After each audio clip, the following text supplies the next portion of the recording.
Welcome to Demon Souls, a first-person action RPG inside the dark medieval fantasy kingdom of Boletaria, and the first game in the backstabbing, ledge-falling, and generally not really having a good time series. In this game you play as the Souls Man, on your adventure to kill a big tree so you can remove pollution from the world. That seems a bit backwards. And to achieve this goal, you must take on many trials, such as some big knights, the train conductor from Thomas the Tank Engine, and a blind person. One thing you'll notice about the gameplay is that it's in 60 FPS, sometimes, and that sometimes it comes up with some sacred words, and that is because I played this through an emulator because I saw Lobos Jr. do it. Please don't kill me, Sony! Now allow me to give you my completely biased experience of Demon Souls.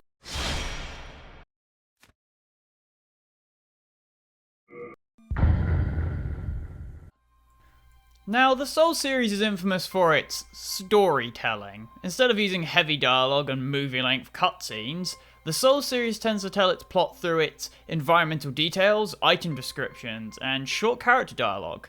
And Demon Souls is no different. And although Demon Souls does have cutscenes, it's mainly just a mechanic to show what you need to slap in the face next.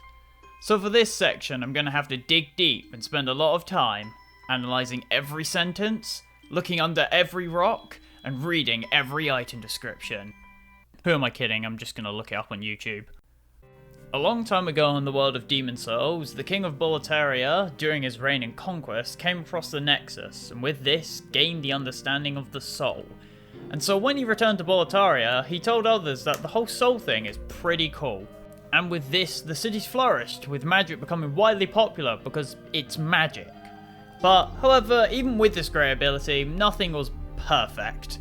The King Allant took up Soulbrand, the weapon designed to kill humans, instead of Demonbrand, the demon-killing blade, and you can see where this is going. Like most AAA game companies, he wanted more power, so once again he went to the Nexus, and when he returned, he brought demons, but not the fun kind. Honestly, not the worst Christmas present. And with his new power, he tore up the world inside the deep fog and changed it to fit his wants. One of his knights, Valifax, managed to cut open a hole in the fog, leading the player to enter the tear. And I guess while you're inside the fog, you might as well kill all the demons, and the current king, out of pure frustration of not being isekai'd into a harem anime yet. Now that I've half-assed explained the tip of the iceberg in terms of story to Demon Souls, it's time to teach you how you can survive the harsh lands of Boletaria. Much like future games, Demon Souls decided to go for a different approach to most RPGs and has actual combat. None of this turn-based combat nonsense or standing and hitting while a number appears. In Demon Souls, you make your openings. Or else. Whether this is through using the ancient technique of pressing the B button to phase through your opponent's weapon, using range to pretty much cheese any encounter, or just holding out a shield and hoping the enemy will die from old age. By using these means, you will find gaps that will allow you to strike your foe, and you will learn early that most enemies have the same skin of most content creators and will crumple under any pressure. But much like the time period these games are based off of, you're lucky if your character manages to live past 10. 10 what, you may ask? Well, that's up for you and the game to decide. And if you do end up face first in the ground thanks to the different enemies, don't worry, because you'll now come back as a phantom with a nice white aura and half your health gone. Yes. The punishment for being bad and dying is the game making it easier to die. So make sure you get the Cling Ring in the first area, it makes it so you only lose 25% of your HP. But don't worry, being a phantom ain't all bad. Sure, you lose a good portion of your health, but now that you're a phantom, you can die all you want without losing World Tendency. Well, Flame, what's World Tendency, you may ask? Well, it's like karma from Fallout, except it matters a bit more. Negative acts, such as dying in human form or killing friendly NPCs, will bring down the world tendency, and positive acts, such as killing bosses and black phantoms, will bring the world tendency up. And depending on your world tendency, you can now be locked away from items, enemies can be stronger but have better drops, and new enemies can appear. This concept, as well as equipment load, boss weapon creation, weapon scaling, and other things, is never really explained in the game because the game hates you. But thankfully, these days there are tons of sources of information detailing how bad you are at the game and why you were wrong. But the real way to understand this game isn't listening to an idiot like me rambling on about shit. is to run face first into the brick wall that the Souls likes and find out what works for you. And you're going to want to get comfortable with your playstyle if you want to get through the worlds of Demon Souls. Demon Souls has various different environments for the player to explore, from the thunderous cliffs of the island's edge, the dark, unsettling green halls of the prisons of Hopp, and pain in physical form.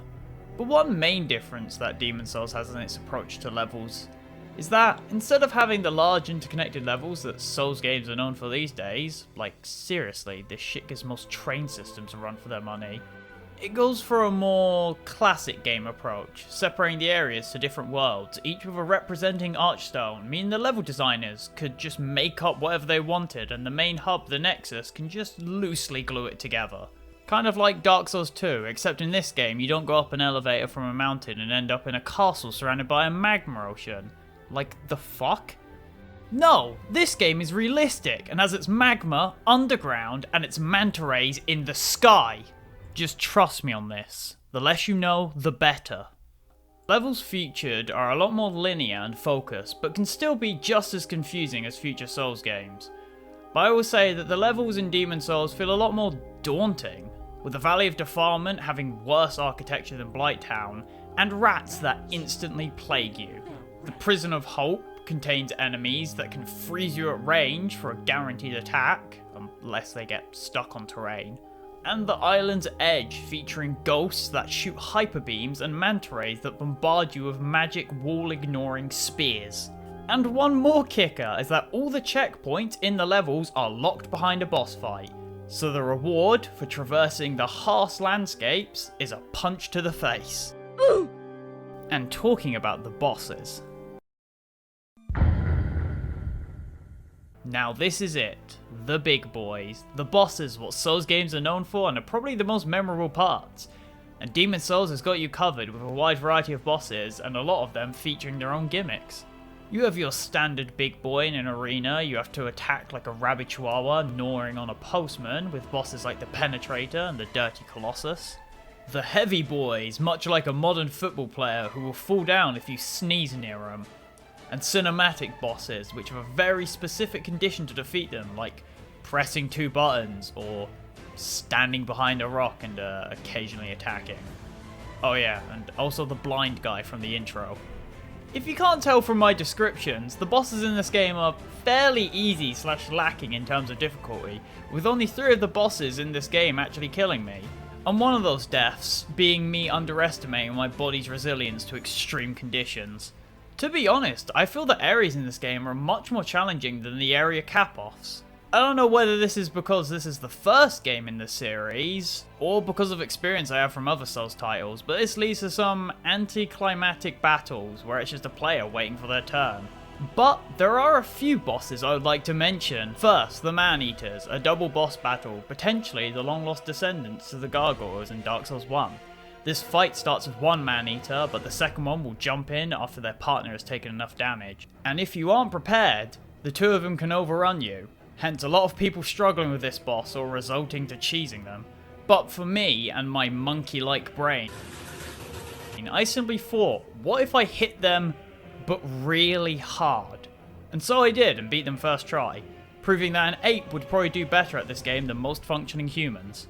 The next boss is the Flamelurker. Now this boss was painful, as he has gained the ability to turn into a walking hitbox. What, let's just say, gave me trouble. And much like people on Reddit, he's always heated and punishes you for thinking. And the last boss I'd like to mention is, well, essentially the final boss, King Allant. Now this is a good boss. If you use a shield or heavy armor, the king's aggressive nature and attack will break you and your shield faster than your spirit, making this boss an interesting back and forth and will test your stamina management skills. Unless you've played any other Souls games and know that rolling is overpowered, reducing this interesting back and forth to a game of tag against a particularly slow tortoise. But what's the next boss after this fun and interesting challenge? You get to face off against the remains of Prince Philip after the Queen absorbed his soul.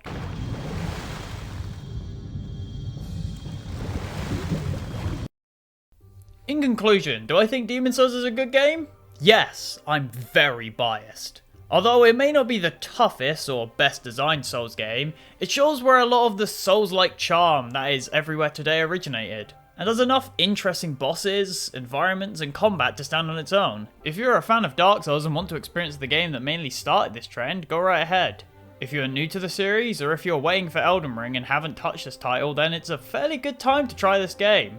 But remember that this game is fairly exclusive and can either be played on hardware that is almost 15 years old, an emulator that stutters on item pickup, or a remaster on a console that is owned by less people than there are Discord mods who aren't predators. So if you do want to play it, good luck, and I hope you enjoy the experience. And as one last statement, fuck the Valley of Defilement. Like, seriously, that is so shit. Who the fuck decided that rats should be able to instantly plague you, and that the big club enemy should have, like, no staggering and deal so much fucking damage, and then just knock you over and make it so you can't get back up? Hello, Flame Ninja here. I just wanted to thank you lot for, watching the video. This is my first ever video of this type, so I'm not sure exactly how it went. Hopefully it was good, and hopefully you lot enjoyed it. If you do like this type of content and think I should try and do it more, just tell me, and I'll probably be able to scramble some sort of game I can do for this type of format. But if you want to see what I generally do more of the time, be sure to check out my Twitch in the description. That's where I do live streams on Wednesday and Sunday of various different games. So be sure to check my streaming out if you want to see more of my humour. And yeah, thanks for watching.